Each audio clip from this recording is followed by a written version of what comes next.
देख रहे हैं आप, मैं हूं आपके साथ पलक शर्मा। वक्त हो गया है उत्तर प्रदेश उत्तराखंड की बड़ी खबरों का। तो आइए रुक करते हैं इन प्रमुख खबरों की ओर, जहां पहली खबर जौनपुर से है। जौनपुर जिले से बड़ी खबर आ रही है, जहां पर जिले की पुलिस ने अंतर जनपदीय चोरी करने वाले 4 गिरोह का पर्दाफाश करते हुए 8 शातिर चोरों को गिरफ्तार किया है। गिरफ्तार अभियुक्तों के कब्जे से एसपी सिटी आयुष श्रीवास्तव ने 10 मोटरसाइकिल बरामद करने का दावा किया है।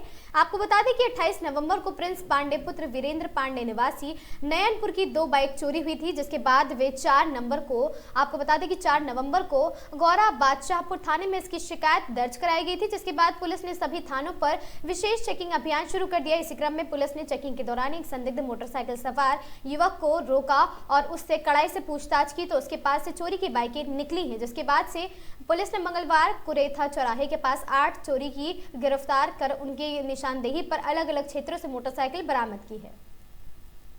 जौनपुर में आज एक बड़ी सफलता मिली है।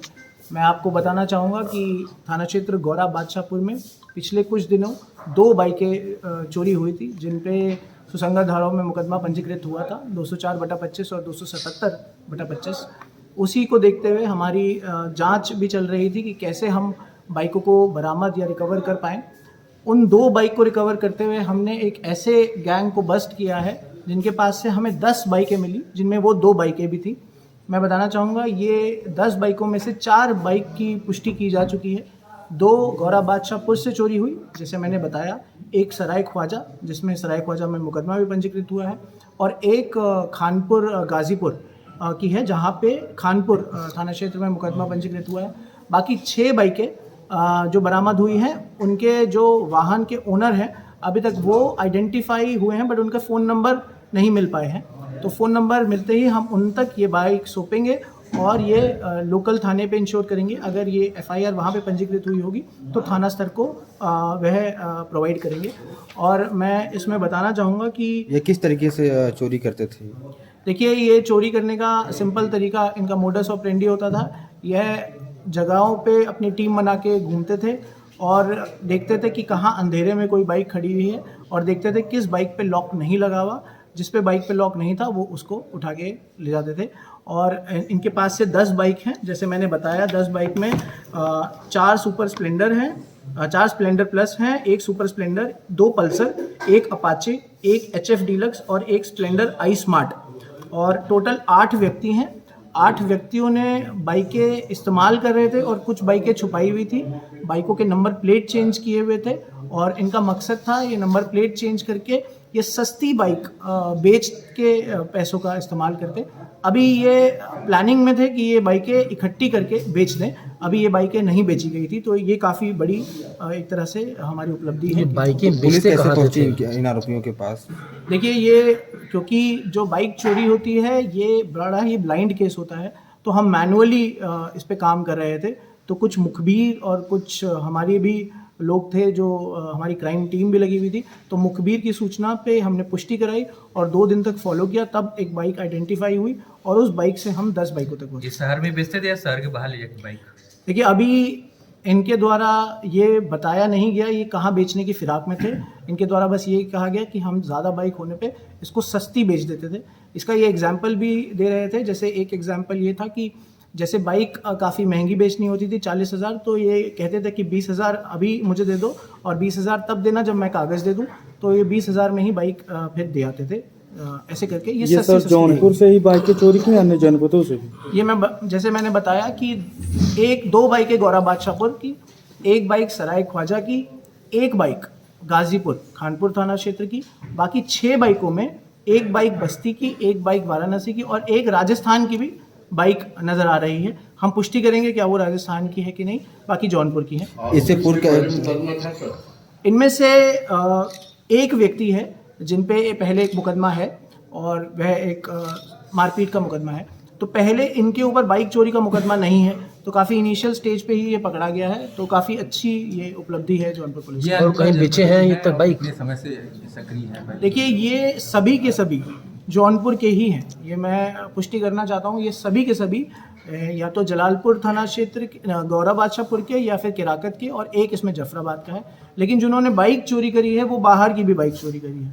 तो या तो यह घूमने गए होंगे, वहाँ से बाइक ले आए, तो ये इनके मोडस ऑपरेंडी में होता है कि बाइक इकट्ठी करते हैं और जब काफ़ी संख्या में होती है तो एक साथ बेच देते हैं। अभी तक कितनी बाइक बेचे होंगे, कुछ बताया इन्होंने? कितनी बाइक बेचे? कितने साथी चोर हैं सर? कि कितना, क्या उम्र होगी इन लोगों की? ये मतलब उम्र- नए-नए शुरू किया है पुराने गैंग से? नहीं, ये उम्र काफ़ी यंग है, 20 साल, 22 साल, 19 साल ऐसे ही हैं छोटे।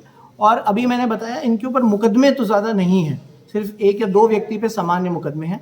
और इनके द्वारा ये बोला गया ये पहली बार इनके द्वारा चोरी करी गई थी, ये गैंग नया बना था। लेकिन इसकी पुष्टि की जा रही थी, कहीं ऐसा तो नहीं कि इन्होंने पहले भी चोरी की हो जिसका मुकदमा नहीं पंजीकृत हुआ हो। तो क्या ये शौक पूरा करने के लिए भी चोरी करते थे? इनकी वजह क्या रही, मतलब किस तरह का शौक? सामान्य पैसा कमाना। जैसे इन्होंने बताया तो इन्होंने जो बाइक थी वो 35,000 में बात करके आए थे एक जगह पे और कह रहे थे कि हम 11,000 में भी इसको बेच देते क्योंकि वो कागज़ मांग रहा था।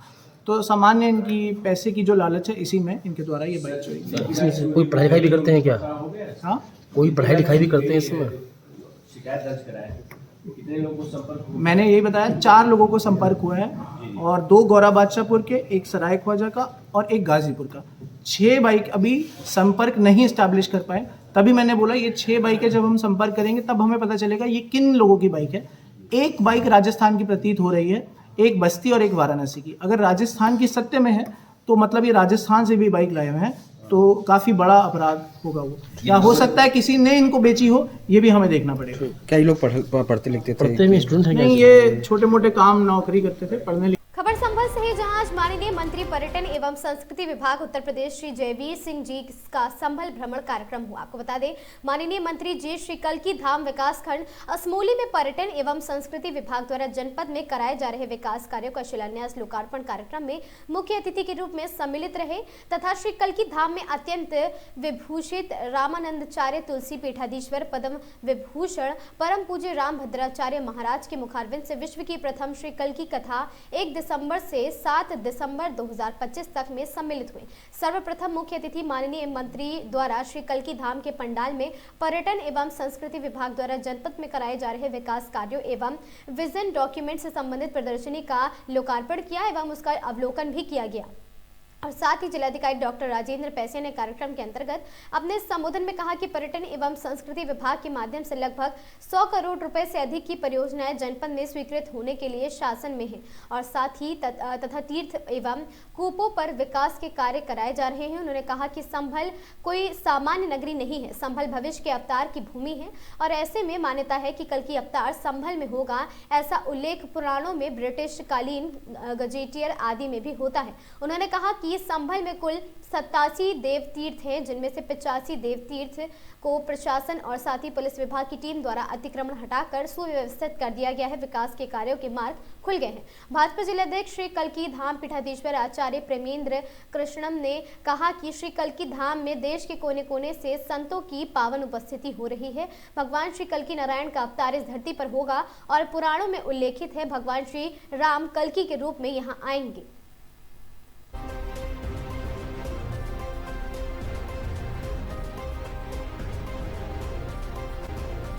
खबर सोनभद्र से है, जहां शादी समारोह में आए बारातियों में हुई मारपीट। किसी बात को लेकर 2 पक्षों में गाली गलौज और मारपीट।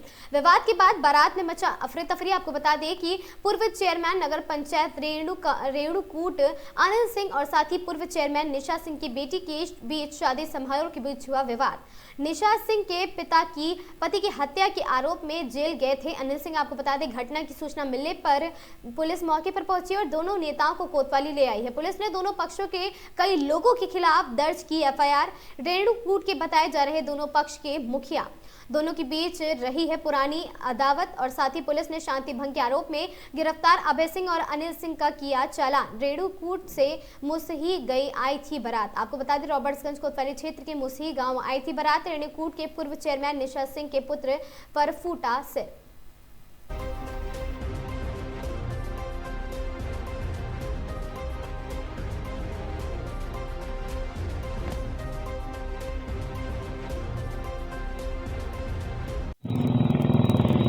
आपका क्या नाम है? हमारा नाम निशा सिंह, पूर्व नगर पंचायत अध्यक्ष। जी, क्या मामला है? आप यहाँ आई हैं? कल हमारा बड़ा वाला बेटा आया था, एक हमारे रेणुकूट की बारात आई थी जिसमें हमारा बड़ा बेटा उसके साथ कुछ लोग उसके साथ आए थे और जो पूर्व के अनिल सिंह हैं जो हमारे पति का हत्या किए थे उनके भाई और उनके साथ भी कुछ लड़के थे, जिन्होंने लोगों ने वहाँ पे उतर करके हमारे बच्चे को गाली गलौज देते हुए और हमारे बच्चे के ऊपर मतलब जानलेवा हमला किए। उसके सर में चोट लगा है, उसके नाक के ऊपर भी चोट लगा है, काफ़ी खून भी गिरा है। और हम लोग रात को ही कोतवाली थाने पे आ गए थे। वहाँ पे CO साहब भी आए हुए थे, थाना इंचार्ज साहब थे, चौकी इंचार्ज साहब थे।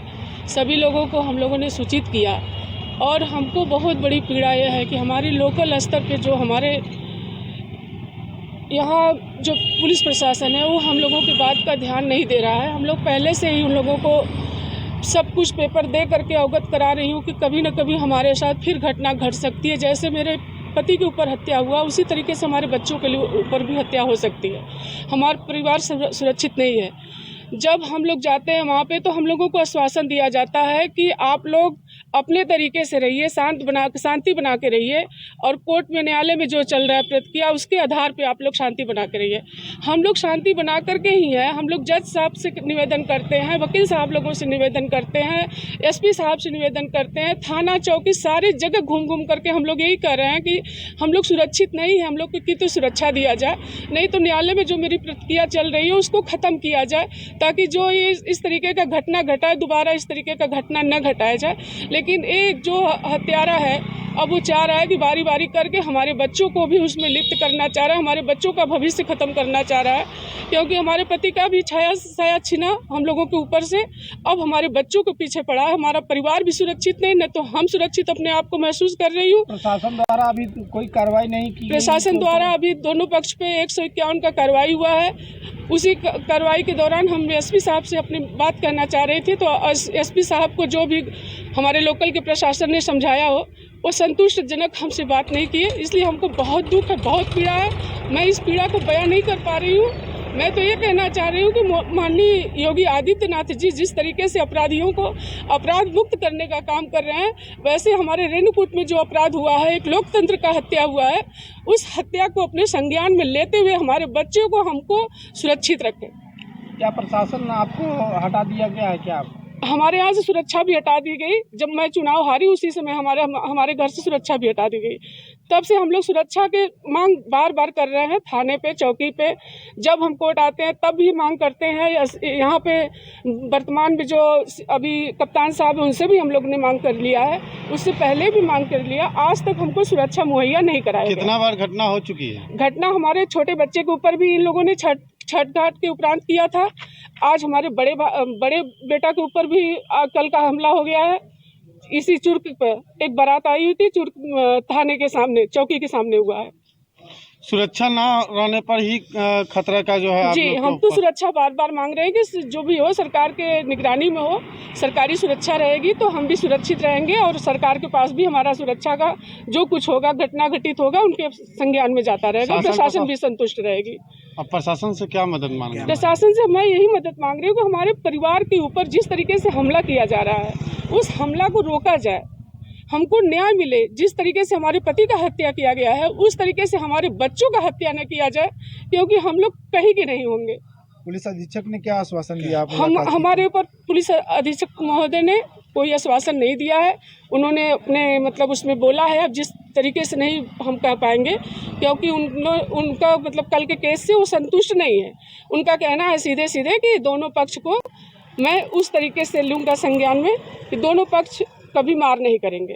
अब क्या उनके अंदर की भावना है मैं नहीं बता पाऊंगी। जैसे मान लीजिए कि ये यहाँ सुनवाई नहीं होती है तो फिर आप कहाँ तक जाएंगे? अब इसके ऊपर जाएंगे, कोर्ट जाएंगे, जहाँ पे न्यायालय में जहाँ चल रहा प्रतिक्रिया वहाँ पे जाएंगे। खबर कानपुर से है, जहां जुमे की नमाज के दृष्टिगत सुरक्षा व्यवस्था को परखने एवं शांति में आपको बता दें क्षेत्र में शांति व्यवस्था सुनिश्चित करने हेतु पुलिस आयुक्त द्वारा संवेदनशील इलाकों में पैदल गश्त कर किया गया निरीक्षण के दौरान पुलिस आयुक्त रघुवीर लाल ने बताया कि सुरक्षा व्यवस्था को सुदृढ़ रखने हेतु एवं विभिन्न बस्तियों में कुल 1100 व्यक्तियों की सूची तैयार की गई थी, जिनमें से 850 व्यक्तियों का सत्यापन किया जा चुका है तथा 250 व्यक्तियों का सत्यापन शेष है, जिसके लिए टीम लगाकर कार्यरत है और साथ ही स्थानीय पुलिस का असम पुलिस और वेस्ट बंगाल पुलिस एवं झारखंड पुलिस के साथ लगातार समन्वय बनाए रखते हुए सत्यापन कार्य प्रगति पर है। निरीक्षण के दौरान ज्ञात हुआ कि जिन व्यक्तियों को बाहरी बताया गया था वे झारखंड राज्य के पाकुड़ जिले के निवासी लगभग 300 लोग हैं, जिन्हें पुलिस अधिकारियों ने वार्ता की तथा जिनसे और साथ ही उनका फिजिकल वेरिफिकेशन कराया जा चुका है। साथ ही अन्य बस्तियों में भी पुलिस टीमें जाकर एक एक व्यक्ति का सत्यापन कर रही है। और साथ ही आपको बता दें, पुलिस आयुक्त महोदय ने स्थानीय लोगों से अपील की है कि यदि किसी को किसी संदिग्ध बाहरी व्यक्ति की जानकारी हो तो तत्काल पुलिस को सूचित करें।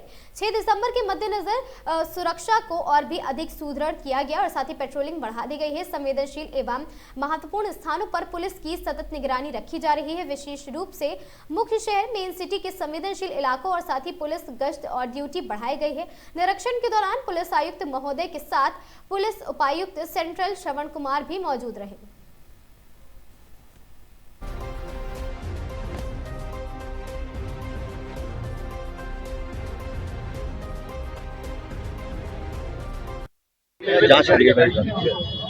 ये अभी तक हमारे पास 1100 लोगों की सूची हमने बनाई थी, जिसमें से 850 लोगों का सत्यापन हमारे पास हो चुका है।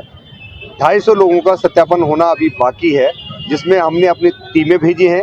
स्थानीय पुलिस जो Assam police, West Bengal police और झारखंड पुलिस से हमारा लगातार संपर्क बना हुआ है। अपनी टीमें भेजी हैं। जो यहाँ पर बांग्लादेशी जिनको बोला गया था यहाँ पर आए, वो झारखंड के पाकुड़ के रहने वाले हैं। 300 लोग यहाँ पर हैं, उनसे हमारी बातचीत हुई है। इनका फिजिकली सत्यापन कराया जा चुका है। और भी जिन की सूचना हमारे पास है, जिन बस्तियों की सूचना है, वहाँ हमारी टीमें मौके पर जाकर के एक एक आदमी का सत्यापन कर रही है। और स्थानीय लोगों से हमने अनुरोध किया है कि यदि अगर किसी के पास ऐसी कोई सूचना, बाहर का कोई व्यक्ति है, उसकी तत्काल सूचना पुलिस को बता दें।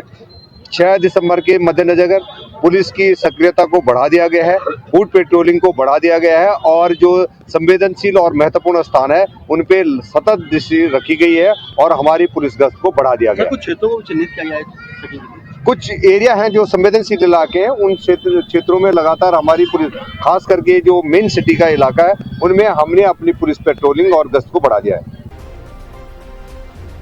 खबर शाहजहांपुर से है, जहां दिव्यांग दिवस के 2 दिन बाद शाहजहांपुर मेडिकल कॉलेज में मानवता शर्मसार हुई है। एक दिव्यांग महिला व्हीलचेयर के लिए गेट पर घंटों परेशान होती रही, लेकिन कर्मचारियों ने नियमों का हवाला देकर उसकी मदद नहीं की। वीडियो सोशल मीडिया पर जमकर वायरल हो रहा है। ये तस्वीर शाहजहांपुर मेडिकल कॉलेज के गेट की है, जहां दोनों पैरों से दिव्यांग एक महिला व्हीलचेयर के लिए कर्मचारियों के आगे बार बार गुहार लगाती रही, लेकिन किसी का भी दिल नहीं पसीजा। गेट पर व्हीलचेयर मौजूद थी, लेकिन कर्मचारी कहते रहे पहचान पत्र दो या फिर कैश जमा करो, नहीं तो व्हीलचेयर नहीं मिलेगा। महिला ने कहा, मेरे पास ना आधार कार्ड है ना पैसे, क्यूआर कोड दे दो, ऑनलाइन कर दूंगी, पर कर्मचारी नहीं मान रहे। मैं स्कूटी जमा कर दूं और साथ ही व्हीलचेयर दे दीजिए, मैं चल नहीं सकती हूँ। महिला की एक एक बात अनसुनी कर दी गई है। वह स्कूटी तक छोड़ने की बात कह रही है, लेकिन कर्मचारियों ने नियमों का हवाला देकर व्हीलचेयर देने से साफ इनकार कर दिया। दिलचस्प बात यह है कि 3 दिसंबर को दिव्यांग दिवस के मौके पर बड़े बड़े भाषण दिए गए, बधाइयां दी गई, लेकिन 5 दिसंबर को एक दिव्यांग महिला का आपको बता दी कि गेट पर ही अपमान और बेबसी उसको झेलनी पड़ी है। मेडिकल कॉलेज प्राचार्य डॉक्टर राजेश कुमार ने बताया कि व्हीलचेयर लेने के लिए पहचान पत्र जमा करना होता है, जो वापस कर दिया जाता है, और साथ ही मरीजों के लिए वार्ड बॉय व्हीलचेयर लेकर जाते हैं। लेकिन सवाल ये है, जब एक दिव्यांग के पास पहचान पत्र या पैसे ना हो तो क्या उसकी सेवा रोक देनी चाहिए? और साथ ही क्या नियम मानवता से बड़े हो गए? फिलहाल मीडिया का ये वीडियो, आपको बता दें कि महिला का ये वीडियो अब जमकर वायरल हो रहा है और मेडिकल कॉलेज प्रशासन सवालों के घेरे में है। क्या दिव्यांगों को सुविधा मिलेगी या सिस्टम के नियम ही उनके रास्ते में दीवार बनकर खड़े रहेंगे? भैया ये बताइए, उन्हें दिक्कत है, प्रधान आपको दे देंगे। आप अभी आ रही हूँ मैं, क्या चेयर में लेके भाग जाऊंगी? वो चल नहीं पाती, उन्हें चेयर तो जरूरत पड़ेगी नहीं पड़ेगी? अंदर तक जाना, वाले रूम तक जाना। बस तो आप जमा करो कुछ। क्या जमा करूँ मैं? आधार नहीं है? नहीं है आधार कार्ड। बिना आधार आप कैसे? मुझे क्या मालूम यहाँ पे आधार कार्ड जमा? बिना आधार का तो कुछ होता ही नहीं अंदर भी। अरे ऐसे अंदर पेशेंट तो है ही, कैसे नहीं होता? हम लोग यहीं रह रहे हैं। खबर वाराणसी से है, जहां आज काशी हिंदू विश्वविद्यालय की सेंट्रल लाइब्रेरी के साइबर रूम में अचानक शॉर्ट सर्किट के कारण आग लगने की घटना सामने आई है। घटना के कुछ समय बाद छात्र अध्ययनरत कर रहे थे और साथ ही जिन्होंने तेज धमाके की जैसे ही आवाज सुनने के बाद धुआं उठता देखा तो तुरंत बाहर निकलकर स्टाफ को सूचना दी। छात्रों ने आरोप लगाया कि सूचना देने के बावजूद लाइब्रेरी के कर्मचारी सक्रिय होने में देरी करते रहे, जिससे आग फैलती चली गई। और साथ ही विद्यार्थियों का कहना है कि उन्होंने BHU के इलेक्ट्रिकल विभाग से भी संपर्क किया, परंतु अधिकांश मोबाइल फोन स्विच ऑफ मिले, जिसके कारण तत्काल सहायता नहीं मिल सकी। साथ ही कमरे में लगे फायर एक्सटिंग्विशर भी मौके पर काम नहीं कर रहे थे, जिससे शुरुआती प्रयास असफल हो गए।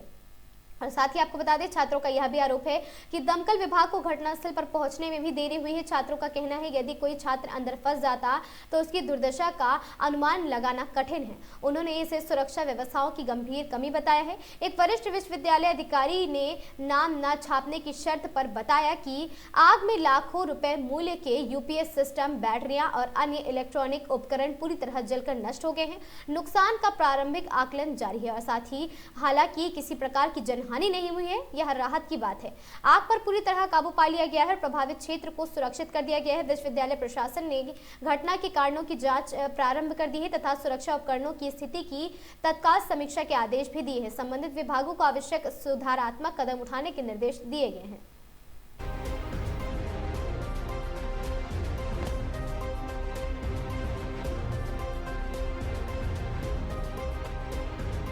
के साथ कुछ सुनते नहीं है। उत्तर प्रदेश के अग्निशमन विभाग की भी गलती है।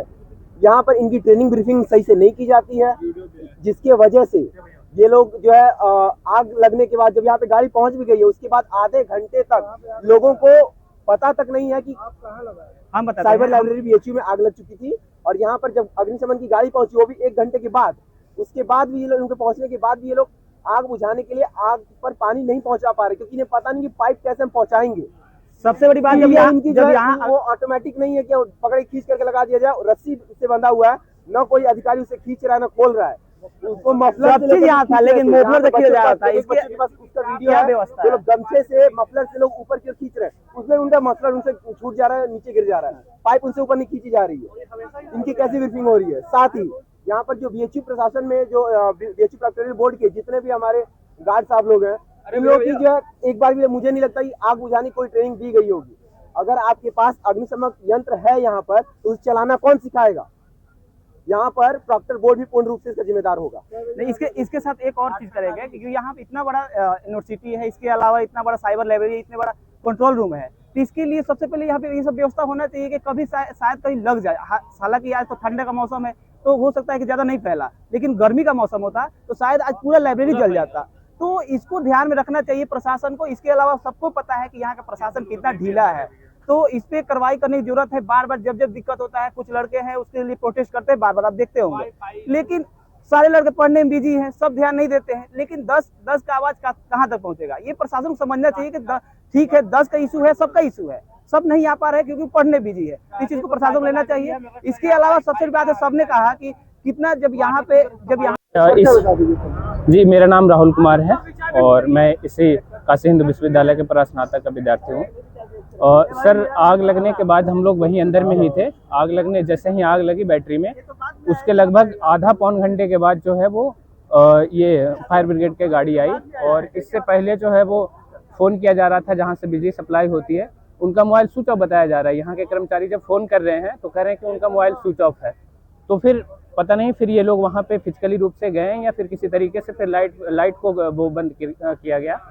और उसके बाद फिर हम लोगों ने कोशिश किया, जो वहाँ पे फायर के जो कुछ थोड़े बहुत छोटे छोटे जो इक्विपमेंट है उनका इस्तेमाल किया, लेकिन उससे कोई प्रभाव नहीं पड़ा उस पर।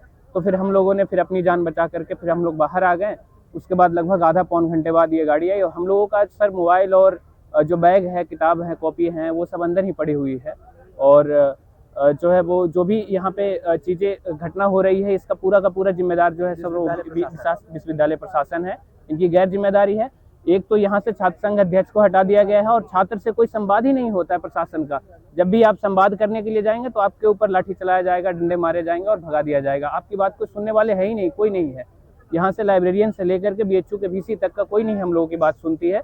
हम लोगों को मतलब ये है चीज़ें कि जैसे ये मैं छात्र जितेंद्र कुमार यादव, काशी हिंदू विश्वविद्यालय। प्रकार की आग लगी है, कितने बजे लगी है, कितनी क्षति हुई है? ये तो बहुत ज़्यादा ही क्षति हुआ है। हम लोग ये लाइब्रेरी 8 साढ़े 8 बजे हम लोग एंट्री कर रहे थे। एंट्री होने के बाद सभी छात्र बैठ के पढ़ रहे थे। पढ़ जैसे ही हाँ बता रहे हैं भाई, तो सभी छात्र बैठ के जैसे लाइब्रेरी एंट्री हुआ सब लोग पढ़ रहे थे। ये सब जैसे ये भोर में बंद हो जाता है 5 बजे के आसपास, उसके बाद साफ सफाई सब कुछ मेंटेन करने के बाद खोला जाता है। तो ये प्रशासनिक लापरवाही के कारण ये बहुत बड़ा दुर्घटना है जो आपको विश्वविद्यालय में क्षति हुआ है। लाइट भी नहीं, और लाइट भी नहीं था, कुछ छात्र आपको बता रहे हैं। तो ये शॉर्ट सर्किट इससे कंट्रोल किया जा सकता था। कई व्यवस्थाएं सही रहती कैंपस में, जैसे फायर ब्रिगेड की गाड़ी लेट आई और इस समय से आ गया होता तो और चीजें जो कुछ यहाँ पे हुआ वो सेफ रहते। बाकी आप सभी छात्र हैं, बात करिए। और ये तो ज्यादा ही स्टूडेंटों की तो बहुत ज्यादा क्षति हुई। अब विश्वविद्यालय प्रशासन का उसी के बीच में सभी छात्र मतलब सही हैं, किसी छात्र को सब विश्वविद्यालय के लोगों ने निकाल लिए हैं। तो जिससे बस यहाँ की जो जैसे बैटरी सर्वर प्रॉब्लम, जितने सब पावर किस चीजें की सप्लाई करने वाले कंट्रोल रूम में ही लाइट लगा हुआ था, सब बहुत कुछ चीजें क्षति हुई है। तो हम यही चाहेंगे कि विश्वविद्यालय प्रशासन, जिला प्रशासन, और ये क्योंकि प्रधानमंत्री नरेंद्र मोदी जी का संसदीय क्षेत्र है, आला अफसर यहीं पर रहते, फिर भी इस विश्वविद्यालय में कई कमियां हैं जो प्रतिदिन विश्वविद्यालय में देखने को मिलती है। तो यहाँ से VC, कुलपति, रेक्टर, उसके बाद प्रोक्टोरियल बोर्ड, ये सभी विश्वविद्यालय के छात्रों के साथ सामंजस्य बैठा के कोई काम करें, ये तो बेहतर रहेगा। आप छात्रों और प्रशासन दोनों मिल के काम करेंगे तब। ये कई एक तानाशाही रवैये का ये सब उदाहरण है विश्वविद्यालय में। तो हम लोग यहाँ के कुलपति महोदय से यही कहेंगे, आप छात्रों के बीच में आइए, छात्रों से संवाद कीजिए। उसके बाद जो ये सब और जितनी भी क्षति हुई है आप इसे तत्काल प्रभाव से उसको रिपेयर कराया जाए। जैसे छात्रों के अंदर अभी भी मौजूद है, मौजूद तो आप देखिए। दिनांक 5 दिसंबर 2025 को अपर पुलिस अधीक्षक पूर्वी श्री मनोज कुमार रावत द्वारा पुलिस लाइन गोंडा का अर्धवार्षिक निरीक्षण किया गया। अपर पुलिस अधीक्षक पूर्वी द्वारा रिजर्व पुलिस लाइन गोंडा पहुंचकर आपको बता दें क्वार्टर गार्ड पर सलामी लेकर प्रतिसार निरीक्षक कार्यालय का निरीक्षण किया गया। निरीक्षण के दौरान महोदय HOB रजिस्ट्रार व CCTV कैमरे को चेक कर प्रसारित निरीक्षक को आवश्यक दिशा निर्देश दिए गए। महोदय द्वारा शास्त्रागार का निरीक्षण कर शस्त्रों की साफ सफाई व रखरखाव के संबंध में अमरोर को दिशा निर्देश दिए गए। साथ ही आपको बता दें कैश कार्यालय पहुंचकर वेतन प्रपत्रों व अन्य प्रतावलियों को चेक किया गया तथा सही से रखरखाव के अद्यतन करने हेतु संबंधित को निर्देश दिया गया। महोदय द्वारा परिवहन शाखा पहुंचकर वाहनों की उचित रखरखाव, देखरेख, साफ सफाई तथा सर्विस आदि कराने हेतु निर्देशित किया गया है और साथ ही वाहनों में लगे उपकरणों का उपयोग करवा कर देखा गया तथा पाई गई कमियों को तत्काल दूर कराने हेतु निर्देशित किया गया। महोदय द्वारा स्टोर रूम को चेक कर आवश्यकता अनुसार स्टोर प्रभारी को थाने में तैनात सामान वितरण करने तथा सामानों का सही से रखरखाव करने संबंधी दिशा निर्देश दिए गए। महोदय द्वारा पुलिस कैंटीन, पुलिस लाइब्रेरी परिसर का निरीक्षण कर प्राप्त कमियों को दूर करने हेतु आपको बता दें आवश्यक दिशा निर्देश दिए गए। इस दौरान प्रतिसार निरीक्षक व अन्य पुलिस अधिकारी कर्मचारीगण उपस्थित रहे। आपको बता दें कि अपर पुलिस अधीक्षक पूर्वी द्वारा रिजर्व पुलिस लाइन का किया गया अर्धवार्षिक निरीक्षण, संबंधित को दिए गए आवश्यक दिशा निर्देश। दिनांक 5 दिसंबर 2025 को ये पूरी निरीक्षण की कार्रवाई की गई है।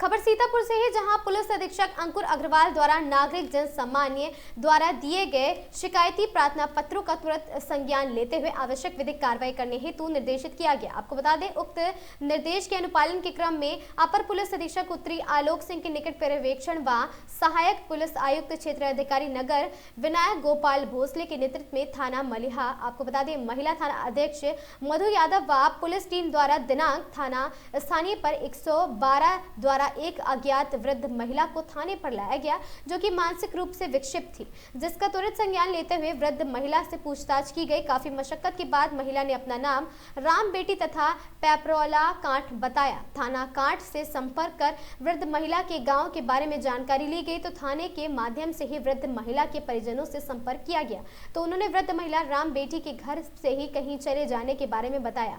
सूचना दिए जाने पर महिला के पुत्र व पुत्रवधू थाना स्थानीय पर आए। थाना अध्यक्ष श्रीमती मधु यादव के नेतृत्व में वृद्ध महिला को उनके पुत्र दिनेश कुमार पुत्र स्वर्गीय भगवान स्वरूप निवासी ग्राम पैपरौला अहमदपुर थाना कांठ जनपद शाहजहांपुर व पुत्र वधू दुर्गेश्वरी पत्नी दिनेश कुमार निवासी उपरोक्त केस सकुशल सुपुर्द किया गया है।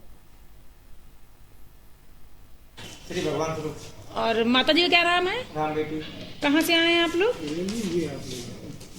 कहाँ के रहने वाले हैं? मतलब पिपरोला शाहजहांपुर से। अच्छा, आपकी जो माता जी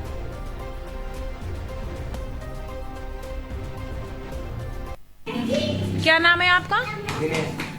खबर सीतापुर से है, जहां सीतापुर में गश्त के दौरान पुलिस को रास्ते में गिरे महत्वपूर्ण प्रपत्र मिले हैं जिनकी कुल राशि 12,000 थी। आपको बता दें, जांच करने पर पता चला कि यह प्रपत्र मिथिलेश शुक्ला पत्नी झंकार नाथ शुक्ला निवासी A541 आवास विकास कॉलोनी ब्लॉक ए थाना कोतवाली नगर सीतापुर के थे। पुलिस टीम ने संबंधित पते पर जाकर मालिक की खोज की और पूरी ईमानदारी के साथ प्रपत्र सुरक्षित सुपुर्द किए हैं।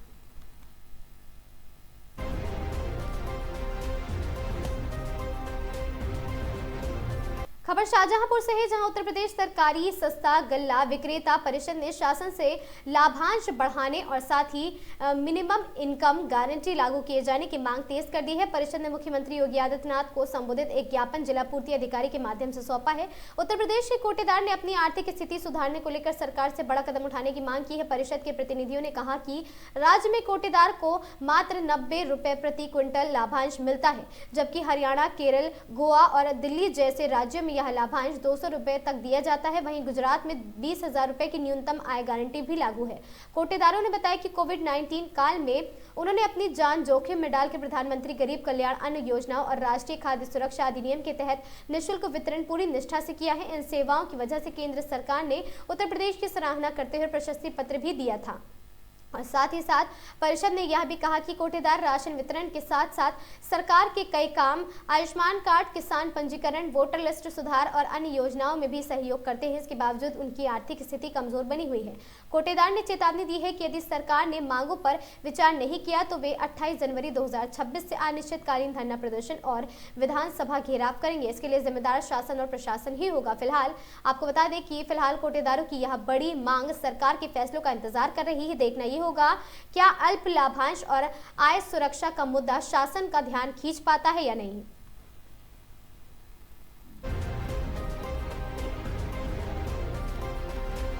मांगे हैं उत्तर प्रदेश के राशन कोटेदारों को मात्र 90 रुपए प्रति कुंटल दिया जा रहा है, जबकि अन्य प्रदेशों में जैसे गोवा है, केरल है, दिल्ली है, गुजरात है और हरियाणा है, इनमें 200 रुपये कुंटल दिया जा रहा है। तो हम लोग यही धरना प्रदर्शन कर रहे हैं। हम लोगों के मांगे नहीं मानी गई तो 28 जनवरी से हम अनिश्चितकालीन हड़ताल करेंगे और मुख्यालयों पे मशीनें आके जमा कर देंगे। बस हमारी यही मांगे हैं, हम लोगों को कमीशन बढ़ा दिया जाए। बस मिल भी नहीं रहा समय और समय से, और 10-10 महीने हो जाते, 3-3 महीने हो जाते, कमीशन भी समय से नहीं मिलता है। दीपावली जैसे बड़े त्योहार में बाद में कमीशन मिला हुआ है। आपने यहाँ किसे ज्ञापन दिया के? जिला पूर्ति अधिकारी को ज्ञापन दिया है, मुख्यमंत्री माननीय मुख्यमंत्री संबोधित। क्या कहा उन्होंने? उन्होंने कहा है हम आपकी कार्रवाई आगे बढ़ाएंगे। खबर कानपुर से है, जहां तहसील रसूलाबाद के वार्ड जमीनी निवादा में हो रहा विशाल कथा का आयोजन। आपको बता दें, प्रसिद्ध कथावाचक नीतू किशोर द्वारा संगीतमय कथा कर रहे क्षेत्रीय जनता का जीता दिल। कृष्ण जन्मोत्सव के अवसर पर नीतू किशोरी के द्वारा भजन कहने पर श्रोता झूमे हैं। नीतू किशोरी द्वारा भगवान श्री कृष्ण की कथा कहकर श्रोताओं से भक्ति, प्रेम और मुक्ति का प्रतीक बताया है और साथ ही भागवत कथा को सुनने में भारी संख्या में श्रोता रहे उपस्थित।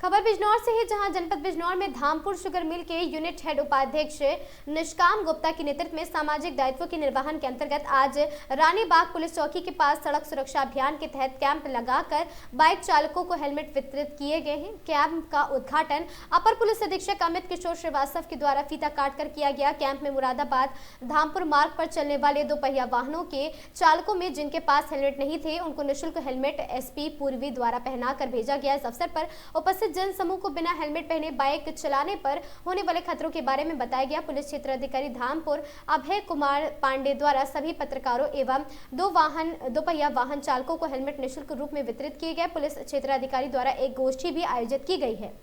आपको बता दें, उन्होंने साइबर क्राइम से होने वाले खतरों एवं बचाव से संबंधित विशेष जानकारी दी और जिसकी सराहना उपस्थित जन समुदाय के द्वारा की गई है। सड़क सुरक्षा अभियान के तहत सक्षम लोगों के द्वारा नो प्रॉफिट नो लॉस और कंपनी रेट के दर पर हेलमेट भी खरीदा गया है। हेलमेट वितरण कार्यक्रम में रानीबाग पुलिस चौकी incharge Pradeep Kumar Khokhar, head constable Pradeep Kumar व चौकी के सारे स्टाफ का विशेष सहयोग रहा। इस अवसर पर धामपुर शुगर मिल की ओर से ओमवीर सिंह, विकास अग्रवाल, विवेक सिंह यादव और साथ ही भारत भूषण बनी, अजय पांडे, राजेश यादव, उज्जवल सिंह, करणवीर सिंह और साथ ही विशेष शर्मा, वीरेंद्र सिंह, सुपरवाइजर रजत अग्रवाल, कमल पवार और साथ ही Shikhar Chand, Tara Singh, Jairam Yadav, Abhay Sharma, Satyavir Singh, Sanjeev Sharma, Vijay Kumar, compounder Ashok Kumar, security supervisor Atul, Rajesh, Pritam Singh और पूर्व लेखपाल आदि का विशेष योगदान रहा।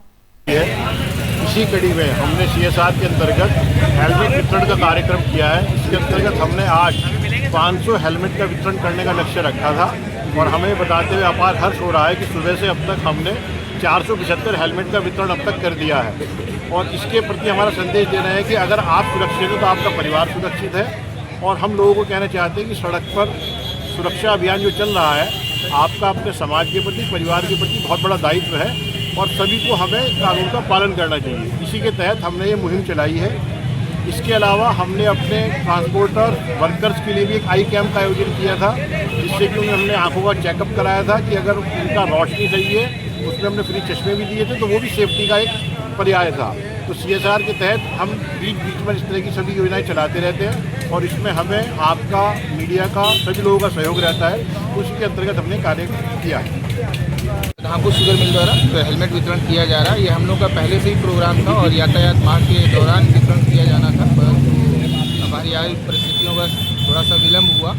और उद्देश्य हम लोगों का ये है कि सभी लोग हेलमेट लगाएं, क्योंकि अगर हेलमेट लगा हुआ है किसी भी प्रकार की दुर्घटना में कम से कम जो हमारा बॉडी का सबसे इम्पॉर्टेंट पार्ट है वो उसमें कम से कम चोट आने की संभावना रहती है। इसलिए अगर हेलमेट लगाए रखेंगे तो सुरक्षित रहेंगे। और मेरा सभी को यही संदेश है कि भाई अगर आप 2 व्हीलर से चल रहे हैं तो हेलमेट अवश्य लगाएं, 4 व्हीलर से चल रहे हैं तो कम से कम सीट बेल्ट अवश्य लगाएं। आप सुरक्षित रहें, यही हमारा। उत्तर प्रदेश के जनपद अमरोहा में 4 युवकों की मौत के बाद एक्शन। आपको बता दें, Amroha police national highway number 9 पर विशेष चेकिंग अभियान एवं अनुशासन यातायात अभियान निर्धारित स्थान पर वाहन खड़ा करने के दिए गए निर्देश। बताते चले कि दिनांक 5 दिसंबर 2025 को पुलिस अधीक्षक अमरोहा श्री अमित कुमार आनंद के कुशल निर्देशन में यातायात प्रभारी एवं यातायात पुलिस टीम द्वारा NH9 हाईवे तथा गजरौला से धनौरा रोड तक लिए संचालित किया गया। आपको बता दें, अभियान का मुख्य उद्देश्य हाईवे पर सुरक्षित आवागमन सुनिश्चित करना और साथ ही अनियमित पार्किंग पर नियंत्रण रखना एवं सड़क दुर्घटनाओं की संभावना को कम करना रहा। अभियान के दौरान नो पार्किंग जोन में खड़े वाहनों के विरुद्ध सख्त कार्रवाई की गई। यातायात नियमों का उल्लंघन करने वाले 130 वाहनों के चालान MV एक्ट के अंतर्गत किए गए तथा वाहन चालकों को मौके पर ही यातायात अनुशासन हेतु जागरूक किया गया। टीम द्वारा हाईवे का निरीक्षण करते समय पाया गया कि कुछ वाहन नो पार्किंग क्षेत्र में खड़े थे, जिससे दुर्घटनाओं की संभावना बढ़ रही थी। और साथ ही इस अवसर पर त्वरित कार्रवाई करते हुए न केवल चालान किया गया बल्कि वाहन चालकों को सचेत करते हुए निर्धारित पार्किंग स्थलों का उपयोग करने की अपील की गई है। सुरक्षा की दृष्टि से अभियान के दौरान हाईवे पर खड़े भारी वाहनों के पिछले रिफ्लेक्टिव टेप भी लगाए गए हैं, जिससे रात्रि के समय दृश्यता बढ़े और दुर्घटनाओं की आशंका कम हो सके। आपको बता दें, टीम ने वाहन चालकों से आग्रह किया है कि वे हाईवे पर अनावश्यक रूप से वाहन न रोके तथा यातायात नियमों का पूर्णतः पालन सुनिश्चित करें।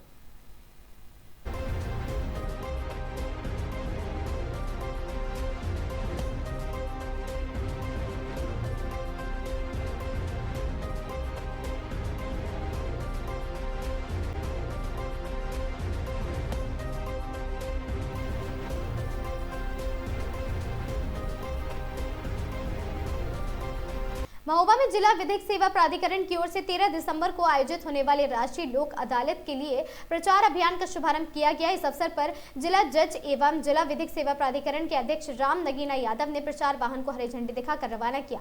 अभियान का उद्देश्य लोगों को लोक अदालत के महत्व और इसके लाभों के प्रति जागरूक करना रहा। जिला जज राम नगीना यादव ने बताया कि राष्ट्रीय लोक अदालत आपको बता दें साल में 4 बार आयोजित की जाती है। यह न्याय व्यवस्था में लंबित मामलों की आपसी सुलह समझौते के आधार पर निपटाने का प्रभावी माध्यम है। लोक अदालत में दिए गए निर्णय के खिलाफ अपील की गई व्यवस्था नहीं होती है। और साथ ही उन्होंने कहा कि यह व्यवस्था विशेष रूप से गरीब और जरूरतमंद लोगों को न्याय दिलाने में मददगार होती है। लोक अदालत में कई तरह के मामलों का निपटारा किया जाता है। इनमें शमनीय आपराधिक मामले, चेक बाउंस और साथ ही बैंक रिकवरी, मोटर दुर्घटना प्रतिकार, श्रम विवाद, बिजली और जल बिल से जुड़े मामले होते हैं। भूमि अधिग्रहण विवाद, सेवानिवृत्त लाभ और अन्य सिविल वाद शामिल हैं। जिला जज ने यह भी बताया कि यातायात चालन का भुगतान ऑनलाइन vcourts.government.in के माध्यम से किया जा सकता है और साथ ही लोक अदालत में किसी प्रकार का शुल्क नहीं लिया जाता है। लंबित मामलों के निपटारे के लिए आपको बता दें पहले दिए गए न्यायालय शुल्क को भी वापस कर दिया जाता है। जिला जज राम नगीना यादव ने लोगों से अपील की है कि वे अधिक से अधिक संख्या में लोक अदालत में भाग लें और अपने विवादों का समाधान सुलह समझौते के माध्यम से कराएं। उन्होंने कहा कि प्रचार वाहन जिले के दूर दराज से इलाकों में जाकर नागरिकों को इस योजना की जानकारी देगा ताकि वे छोटे विवादों में फंसे हुए लोगों को भी सुलभ और किफायती न्याय मिल सके। इसका उद्देश्य है कि गरीब और जरूरतमंद लोगों को न्याय तक आसानी से पहुंच मिल सके और साथ ही लंबित मामलों का निपटारा तेजी से हो सके।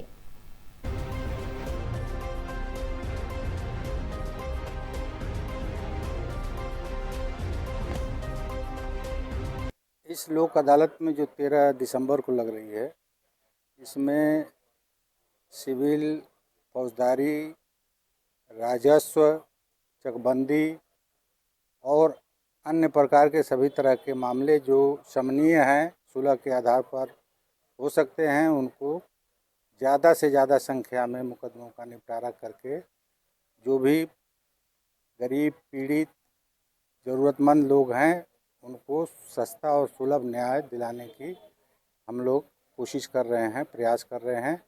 और इसी के लिए ये हमारा प्रचार वाहन भी जगह जगह पर ज़िले के सुदूर स्थलों पर जा कर के लोगों को प्रेरित करेगा ताकि लोग आ कर के अपने छोटे मोटे विवाद जिनमें अनावश्यक रूप से वो परेशान होते हैं, उनका ज़्यादा से धन व्यय होता है, उनको जल्दी निपटारा करके उन्हें भी सस्ता और सुलभ न्याय हम लोग सुलभ उपलब्ध कराने की कोशिश कर रहे हैं। मीडिया के माध्यम से क्या जागरूक करना चाहते हैं लोगों को?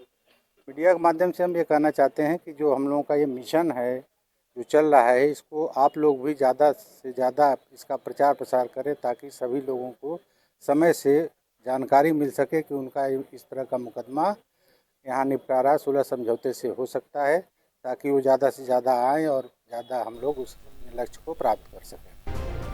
खबर हरदोई से है, जहां कोतवाली देहात क्षेत्र के ग्राम कटैया के पास स्थित दोना पत्तल फैक्ट्री में शनिवार को भीषण आग लगने से हड़कंप मच गया। आपको बता दें आग से उठता घना काला धुआं कई किलोमीटर दूर तक साफ दिखाई दिया है, जिससे आसपास के क्षेत्रों में दहशत फैल गई है। प्रारंभिक जानकारी के अनुसार फैक्ट्री में गैस सिलेंडर से अचानक लीकेज हुआ, जिसके कारण आग भड़क उठी और आग लगते ही कर्मचारियों में अफरा तफरी मच गई और लोग जान बचाकर बाहर निकले हैं। सूचना मिलते ही दमकल विभाग की कई कर्मचारी गाड़ियां मौके पर पहुंची हैं और आग बुझाने का प्रयास तेजी से शुरू किया गया। स्थानीय पुलिस भी मौके पर मौजूद रही है और स्थिति पर नजर बनाए हुए है। आग से हुए नुकसान का भी अनुमान नहीं लगाया जा सकता है। राहत की बात यह है कि किसी की भी कोई भी जनहानि की सूचना नहीं है।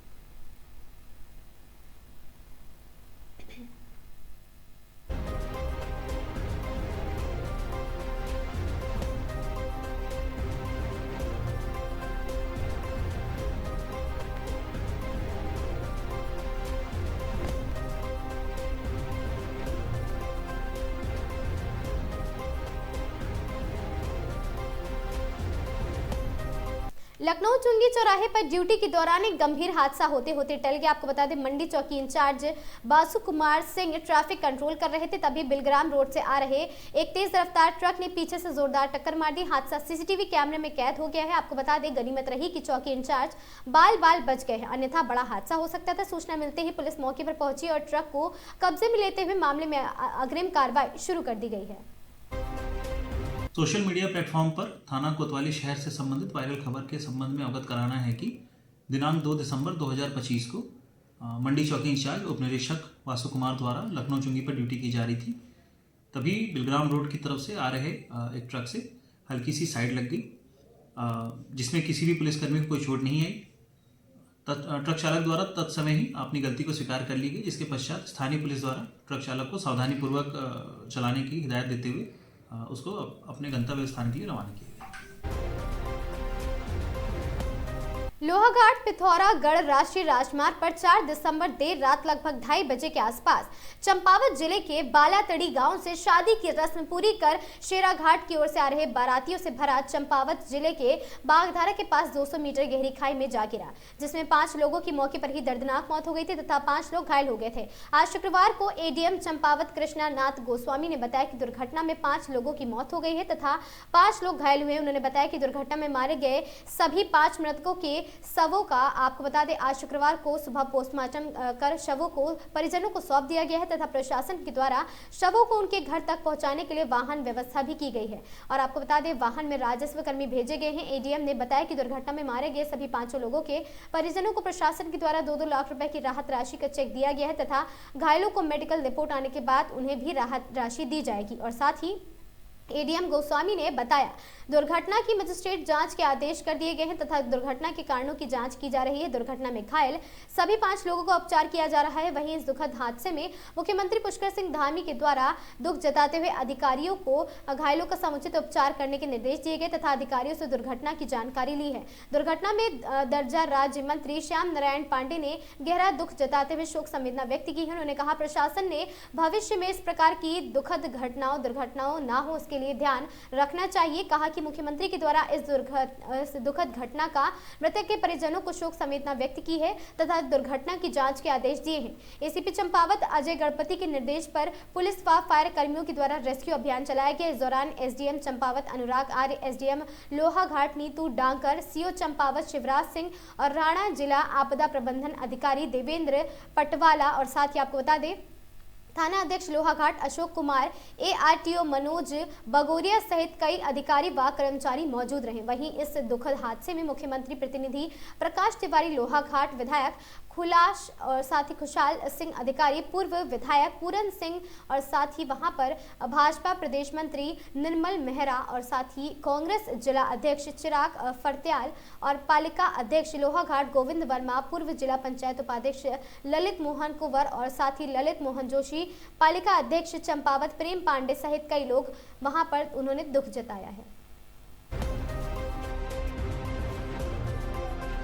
जनपद चंपावत पुलिस कंट्रोल रूम को सुबह करीब 4 बजे एक सूचना प्राप्त हुई जिसमें एक बोलेरो वाहन जिसमें 10 यात्री सवार थे जो लोहाघाट से गंगोली घाट की तरफ जा रहा था। ये वाहन सिंगदा लोहाघाट थाना क्षेत्र अंतर्गत खाई में गिरने की सूचना प्राप्त हुई। करीब 200 फीट गहरे खाई में गाड़ी गिरी हुई थी जिसमें 10 यात्री सवार थे। सूचना मिलते ही त्वरित पुलिस की टीम, फायर की टीम तथा एसडीआरएफ की टीम मौके पर पहुंच गए। उन्होंने रेस्क्यू कार्य शुरू किया जिसमें 5 व्यक्तियों को निकाला गया जिनकी मौके पर मौत हो चुकी थी और 5 अन्य घायलों को सुरक्षित बाहर निकाला गया। उनको लोहाघाट हॉस्पिटल लेकर भेजा गया। कल रात की दुर्घटना बहुत दुर्भाग्यपूर्ण है। 5 लोग अचानक ही काल कवलित हो गए। अपनी ओर से, समस्त जनता की ओर से और माननीय मुख्यमंत्री श्री पुष्कर सिंह धामी जी की ओर से शोक संतप्त परिवारों के प्रति संवेदना है। माननीय धामी जी का संदेश है कि घायलों का समुचित इलाज किया जाए और भविष्य में ऐसी दुर्घटनाएं न हो इसके प्रति हमें सब लोगों को सतर्क रहना होगा। यही इसमें घाट के पास जो है चंपावत जनपद के अंतर्गत घाट जो स्थान है वहाँ पर को एक बारात जो है वो बालातड़ी से शेराघाट जा रही थी। ये पार्टी क्षेत्र में पड़ता है। तो वहाँ पर जो है सुबह लगभग 3:30 बजे के आसपास एक सड़क दुर्घटना हुई है। 10 लोग इसमें सवार थे। तो 5 जो है वो ब्रॉड डेड हुए थे हॉस्पिटल लाते लाते और 5 लोग जो है वो इंजर्ड हैं, जिनमें से जो है 3 सामान्य रूप से घायल हैं और 2 जो है उनको थोड़ा सा ज़्यादा इंजरी है, सीरियस इंजरी है, तो हालांकि स्टेबल हैं वो। तो उन दोनों को यहाँ से लोहाघाट और चंपावत जो हमारा डिस्ट्रिक्ट हॉस्पिटल है वहाँ से उनको रेफ़र कर दिया गया है। और बाकी जो 3 बच्चे हैं वो अभी नॉर्मल हैं, थोड़ा सा इंजरीज है उनको, कुछ फ्रैक्चर्स हैं, तो उनको भी अभी हम जो है हायर सेंटर भेज रहे हैं, क्योंकि उनका जो परिजन है वो भी हल्द्वानी रुद्रपुर की तरफ है, तो इसलिए हम लोग ये चाह रहे हैं कि जहाँ उनके परिजन हैं वहाँ पर को उनको आगे भेज दिया जाए, रेफर कर दिया जाए। तो बाकी जो ड्राइवर है उसके अगेंस्ट जो है उनके परिजन हैं, उन्होंने एक तहरीर भी पुलिस को दी है, पुलिस उसमें अभी इन्वेस्टिगेशन कर रही है। और इसके अतिरिक्त जो मृतक हैं 5 मृतक, तो उनको उत्तराखंड शासन की ओर से जो राहत सहायता है प्रति मृतक का 2 लाख रुपए, वो भी हमने इस जो आपदा की विषम घड़ी है उस परिवार को थोड़ा सा सांत्वना के लिए वो भी उपलब्ध कराई है। और जो घायल लोग हैं, घायल लोगों को भी अभी उनका सीएमओ साहब का रिपोर्ट आ जाएगा, तो उसमें चूँकि फ्रैक्चर्स हैं या क्या है, इस तरीके से उसकी मानक अलग है, तो जैसी वो रिपोर्ट आ जाएगी तो हम घायलों को भी तत्काल राहत सहायता उपलब्ध कराएंगे। बाकी जैसी घटना की सूचना मिली थी तो पुलिस हो गया और हमारा प्रशासन हो गया और हमारा जितना भी टीम है वो जो है इमीडिएटली वहाँ पर पहुँच गए थे, इमीडिएटली उन्हें रेस्क्यू किया और सभी लोगों को हॉस्पिटल पहुँचाया। यहाँ पर ट्रीटमेंट वगैरह प्रॉपर उनका चल रहा है।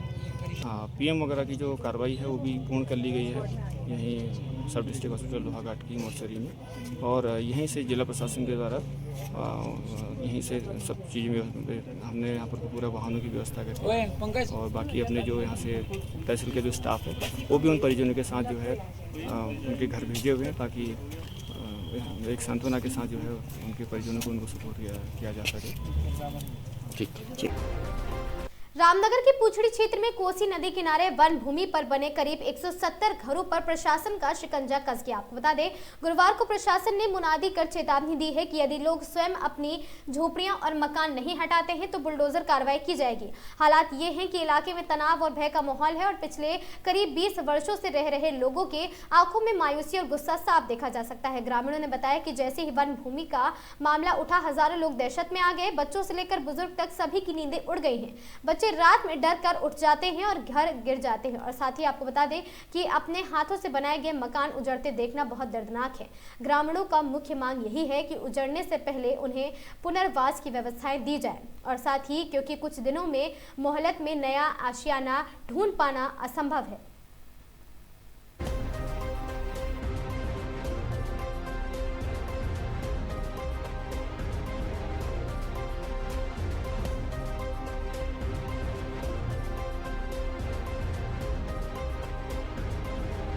में हमारे कम से कम 500 परिवार यहाँ पर लोग निवास करते हैं, जो कि यहाँ पर टचिंग ग्राउंड बना है उससे पहले बसा हुआ ये गांव है।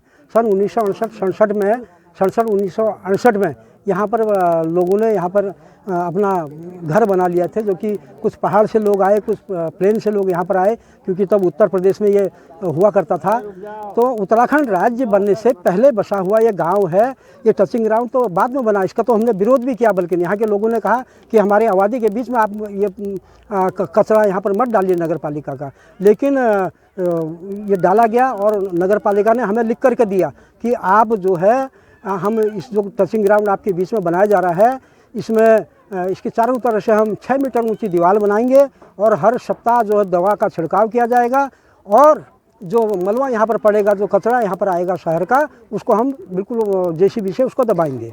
लेकिन ऐसा कहीं भी देखने को नहीं मिलता है। जो हमारे कच्चे मार्ग हैं, यहाँ पर बड़े बड़े गड्ढे हैं, उनमें पानी हो गया है और हमारे बच्चे स्कूल आते हैं, उनको बड़ी दिक्कतें होती हैं। अब आपकी क्या मांग है? अब हमारी मांग यही है कि आज जो 35 परिवारों को यहाँ पर हटाने की बात की जा रही है, तो हम चाहते हैं कि इन परिवारों को हटाने से पहले इनका पुनर्वास किया जाए, इनको कहीं न कहीं जगह मिले, ताकि इस कड़ाके की सर्दी में अपने बच्चों को लेके कहाँ जाएंगे। एक बहुत बड़ी समस्या उनके सामने है। लिहाजा प्रशासन से हमारा अनुरोध है, हम प्रदेश की सरकार से भी कहना चाहते हैं, और वन अधिकारी जो प्रभागी वन अधिकारी हैं, जिनके नोटिस के द्वारा इनको हटाने की कवायद शुरू की गई है, उनसे भी हमारा अनुरोध है, क्योंकि वो पहले यहाँ पर एसडीओ रहे हैं, उनने यहाँ की वो हर चीज़ से यहाँ पर वाकिफ़ हैं। कई तो ये परिवार बिहारी टप्पर आज का नहीं है, ये जब वो यहाँ पर एसडीओ से उससे पहले का बसा हुआ ये बिहारी टप्पर है। तो लिहाजा इनका कहीं ना कहीं पुनर्वास हो, इनको विस्थापित किया जाए, इनके कहीं ना कहीं इनको घर मिले। दे गए। हम यहाँ 97 में हम कागज बनवा के लाए, तब हमें सरकार ने हमें रोक दिया। और फिर हमें सन 4 में अपने हाथ से खुद बनवा के कागज लाई, तब हमें रोक दिया। सन 6 में हमने कागज बनवाए, तब हमें क्या नाम है हमने रोक दिया। सन 8 में हमें रोक रहे। अब क्यों हमें परेशान करा जा रहा है? हमें जगह दी जाए, हमें कहीं भी जगह दी जाए। हम कहाँ जाएंगे इतनी ठंड में बच्चों को लेके? हम जवान साहब बूढ़े हो गए, कहाँ जाएंगे हम अपने बच्चों को लेके? सरकार को सोच चाहिए, जब भी हमें हटा दिया जाता। आज ये इतनी नौबत क्यों आती? कोसी किनारे हम पड़े, जब कोसी मैया आती है उठा के अपना झोपड़ा हम किनारे पे रख लेते हैं। हमने किसी को परेशान तो नहीं करते हैं, कमा रहे हैं, खा रहे हैं। कोई मकान नहीं है, कोई ईंट नहीं लगाई हमने, खाली छप्पर डालना हमारा जुर्म हो रहा है। जो भी कोई कर्मचारी आता है बस वो कोसी किनारा देख लिया उसने, कोसी के किनारे पे आके खड़े हो जाते हैं, खाली करो खाली करो। अरे जब भी हमें क्यों रोका गया था? हमें क्यों हमें तहसीलदार ने हमें क्यों कागज बनवा के दिए? खबर हरिद्वार से है, जहां पर संस्कृत भाषा को नई ऊर्जा और साथ ही नई पहचान देने के लिए उत्तराखंड संस्कृति विश्वविद्यालय में आज 5 प्रमुख प्रतियोगिताओं का भव्य आयोजन शुरू हुआ है। आपको बता दें, जिसमें पूरे प्रदेश से 900 से ज्यादा अधिक छात्र छात्राएं प्रतिभाग कर रहे हैं। विश्व संस्कृति एकेडमी की ओर से आयोजित इस राज्य स्तरीय प्रतियोगिता में वही प्रतिभागी पहुंचेंगे जो पहले 95 विकास खंडों में हुई खंड स्तरीय प्रतियोगिताओं में विजेता बने थे। आपको बता दें, पूरे उत्तराखंड के 13 जिलों से चुने गए प्रतिभागी अब राज्य स्तर पर अपनी योग्यता का प्रदर्शन कर रहे हैं। संस्कृत एकेडमी के सचिव मनोज किशोर पंत ने बताया कि यह आयोजन सिर्फ संस्कृति विश्वविद्यालय तक सीमित नहीं है, बल्कि प्रदेश के विभिन्न स्कूलों से आए छात्र छात्राएं भी इसमें हिस्सा ले रहे हैं। खंड स्तर पर हुई प्रतियोगिताओं में 55,000 बच्चों ने भाग लिया था, जिनमें से लगभग 15,000 विजयी प्रतिभागियों ने अगले चरण में क्वालिफाई किया है और आज राज्य स्तरीय मंच पर मुकाबला हो रहा है। आशु और साथ ही भाषण, वाद विवाद सहित 5 प्रमुख विधाओं में प्रतियोगी आपको बता दें प्रतिभागी अपना कौशल दिखा रहे हैं और साथ ही विश्वविद्यालय परिसर में लगाए उत्साह, प्रतिस्पर्धा और संस्कृत के प्रति बढ़ते आकर्षण का माहौल भी बना हुआ है।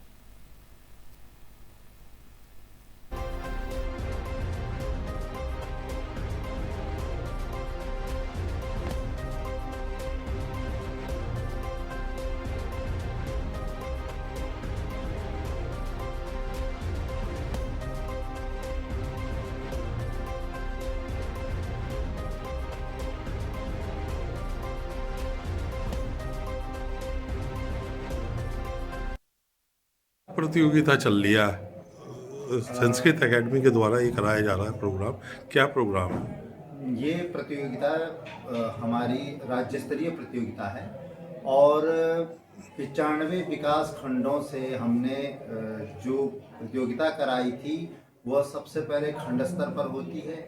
इसके पश्चात जो जीते हुए सारे अभ्यर्थी होते हैं वे जनपद स्तर पर आकर प्रतिभाग करते हैं। जनपद स्तर पर जो जीत कर आते हैं उनकी राज्य स्तरीय यह प्रतियोगिता हो रही है। वर्तमान में 13 जिलों से सारे के सारे जो प्रतिभागी जीत के आए हैं, सारे उत्तराखंड के 13 जिलों का ये प्रतिनिधित्व हो रहा है। और यहाँ पर मात्र संस्कृत विद्यालयों या महाविद्यालयों के ही छात्र नहीं हैं, डीपीएस के छात्र हैं, डीएवी के छात्र हैं, सारे पब्लिक स्कूलों के छात्र हैं। जो जिला स्तर और खंड स्तर पर जिन्होंने अपनी प्रतिस्पर्धा में सबसे अग्रणी स्थान प्राप्त किया है, वे सारे के सारे राज्य स्तर पर यहाँ। कितने बच्चे प्रतिभाग कर रहे हैं इसमें प्रतियोगिता में? सबसे पहले तो 55,000 बच्चों ने खंड स्तर पे प्रतिभाग किया। उसके पश्चात जीतने के पश्चात करीब 15,000 के करीब जो है जनपद स्तर पे आए हैं और यहाँ पर लगभग 9 से 950 बच्चे जो राज्य स्तर पर हैं इसमें प्रतिभाग कर रहे हैं। अच्छा, ये प्रतियोगिता है क्या और किस भाषा में? ये प्रतियोगिता राज्य स्तरीय प्रतियोगिता है और सारे के सारे जितने भी अभ्यर्थी यहाँ पर, चाहे वो श्लोक गायन कर रहे हैं, चाहे आशु भाषण कर रहे हैं, चाहे नाटकों की प्रतियोगिता हो रही है, नाना, चाहे वो वाद विवाद की प्रतियोगिताएं, इस प्रकार से 5 प्रतियोगिताओं में यहाँ सहभाग छात्र छात्राओं के द्वारा किया जा रहा है और ये पूर्ण रूप से संस्कृत भाषा में निहित है। यहाँ पर जो भी कार्यक्रम हो रहे हैं, जो भी प्रतियोगिताएं हो रही हैं, वो सारी संस्कृत भाषा की ओर से हो रही हैं, संस्कृत भाषा में हो रही हैं। उत्तराखंड संस्कृत अकादमी पूर्ण रूप से पूरे राज्य में संस्कृत को बढ़ावा देने के लिए कार्य कर रही है। और मुख्य बात यह है कि हमारे 13 राज्यों में 13 जो जनपद हैं, उन जनपदों में करीब 13 ही संस्कृत ग्राम अभी स्थापित हुए हैं, उन संस्कृत ग्रामों में हमारे अध्यापक जिनको हम जो है वेतन दे रहे हैं, वे सारे के सारे वहाँ पर कार्य कर रहे हैं। अकादमी का मंतव्य है कि 13 ग्रामों से बढ़ के यह धीरे धीरे पूरे राज्य स्तर पे हो और राज्य स्तर से एक दिन राष्ट्र स्तर पे हम हर व्यक्ति तक संस्कृत को बोलचाल की भाषा के रूप में पहुंचाना चाहते हैं। उत्तराखंड कांग्रेस से नव नियुक्त प्रदेश अध्यक्ष गणेश गोदियाल शुक्रवार देर शाम मंगलौर विधायक काजी निजामुद्दीन के आवास पर पहुंचे। मंगलौर में सैकड़ों कांग्रेस कार्यकर्ताओं ने प्रदेश अध्यक्ष को जोरदार उनका स्वागत किया। प्रदेश अध्यक्ष गणेश गोदियाल भाजपा सरकार पर तीखा प्रहार करते हुए कहा कि धामी सरकार राज्य में पूरी तरह विफल हो चुकी है। कांग्रेस विधायक काजी निजामुद्दीन ने गोदियाल को पार्टी का मजबूत स्तंभ बताते हुए कहा कि उनके नेतृत्व में कांग्रेस 2027 के चुनाव में पूर्ण बहुमत हासिल करेगी। उन्होंने कहा कि भाजपा सरकार ने सत्ता संभालते ही जो बड़े वादे किए थे वे सब झूठे साबित हो चुके हैं। प्रदेश में बेरोजगारी बढ़ती जा रही है, युवा सड़कों पर उतर आए हैं और प्रदेश की शिक्षा और स्वास्थ्य व्यवस्था ध्वस्त हो चुकी है और साथ ही पहाड़ों में पलायन रुकने का नाम नहीं ले रहा है और मैदानी इलाकों में किसान आत्महत्या करने को मजबूर है। उन्होंने कहा कि भाजपा सरकार हर मोर्चे पर फेल हो चुकी है। कांग्रेस सभी वर्गों का सम्मान करती है, सभी वर्गों के लिए लोगों के साथ लेकर चलेंगी और साथ ही आगामी विधानसभा 2027 के चुनावों में पूर्ण बहुमत हासिल करेगी। वहीं विधायक काजी निजामुद्दीन ने कहा कि गणेश गोदियाल के नेतृत्व में पार्टी एकजुट होकर चुनाव मैदान में उतरेगी और कांग्रेस पार्टी प्रदेश में पूर्ण बहुमत के साथ सरकार भी बनाएगी।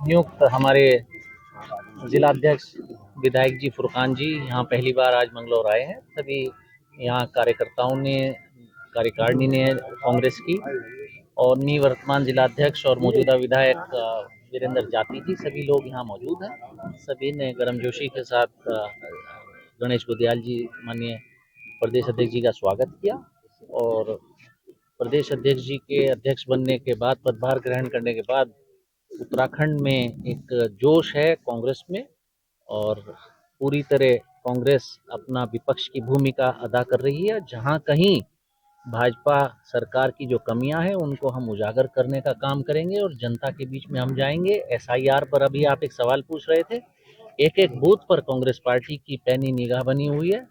जो इनकी सोच गलत काम करने की है, जो एडिशन और डिलीशन का काम भारतीय जनता पार्टी ने चुनाव आयोग के साथ मिलकर करने का कर रखा है अन्य प्रदेशों में, वो उत्तराखंड में हम नहीं करने देंगे। हम लोग एक पैनी निगाह बनाकर काम कर रहे हैं और आने वाले वक्त में एक कड़ी चुनौती के रूप में कांग्रेस पार्टी भाजपा के लिए बनकर खड़ी होगी और भारी बहुमत के साथ कांग्रेस पार्टी यहाँ कर्नाटक, तेलंगाना, हिमाचल के तर्ज पर जीत दर्ज करेगी। कांग्रेस के तमाम हमारे कार्यकर्ताओं के परिश्रम के साथ, हमारे तमाम नेताओं की एकजुटता और सही मार्गदर्शन में, जैसे कि अभी पिछली बार, अभी कुछ दिन पहले ही दिल्ली में राहुल गांधी जी ने हम सबके साथ अपनी बातें शेयर की और उन्होंने स्पष्ट रूप से कहा कि प्रदेश कांग्रेस का पूरा नेतृत्व 2027 के लिए रोड मैप तैयार करें और उनके पास जो जो इस रोड मैप को के साथ जो जो उनके विचार हैं उसको शामिल करते हुए अगली बैठक के लिए यहाँ आए। तो हम सब लोग उसमें जुटे हैं और निश्चित रूप में मैं आप लोगों को विश्वास दिलाना चाहता हूँ कि 2027 में इस प्रदेश में कांग्रेस की सरकार बनाएगी, सत्ता में वापसी करेगी। सत्ता में वापसी का हमारा मकसद ये नहीं है कि सत्ता पाना, लेकिन आज जिस तरह से प्रदेश में हर तबका उनकी उम्मीदें नाउम्मीदों में बदल चुकी हैं और इस वर्तमान सरकार के प्रति जिस प्रकार से लोगों ने मान लिया कि कुछ नहीं होता है, मतलब लोगों ने कितनी बड़ी उम्मीदों के साथ इतनी बड़ी संख्या में उनके विधायक जिताए और चुनाव के समय में तमाम बड़े बड़े नेता आकर, यूपी से, दिल्ली से तमाम नेता आकर यहाँ लोगों को जो जो वादे लोगों से किए वो सब धराशायी हुए।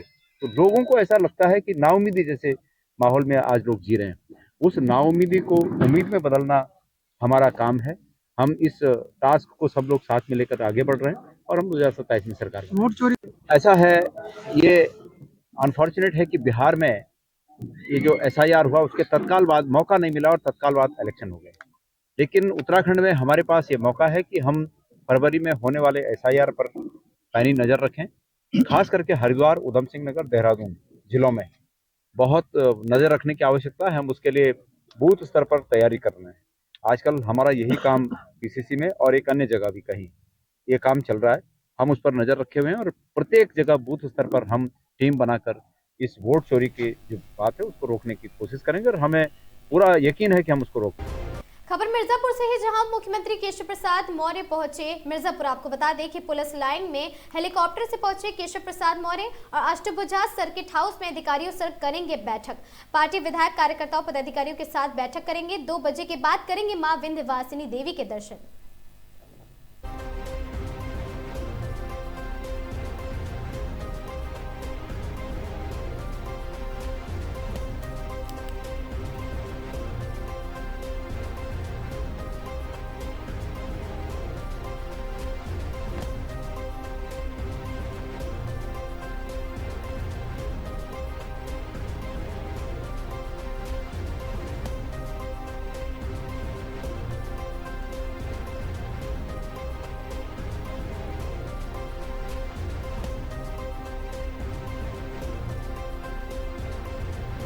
उत्तर प्रदेश उत्तराखंड की इन तमाम खबरों में आज के लिए बस इतना ही। ऐसी खबरों से लगातार जुड़े रहने के लिए बने रहें हमारे साथ और देखते रहें आगाज टाइम्स।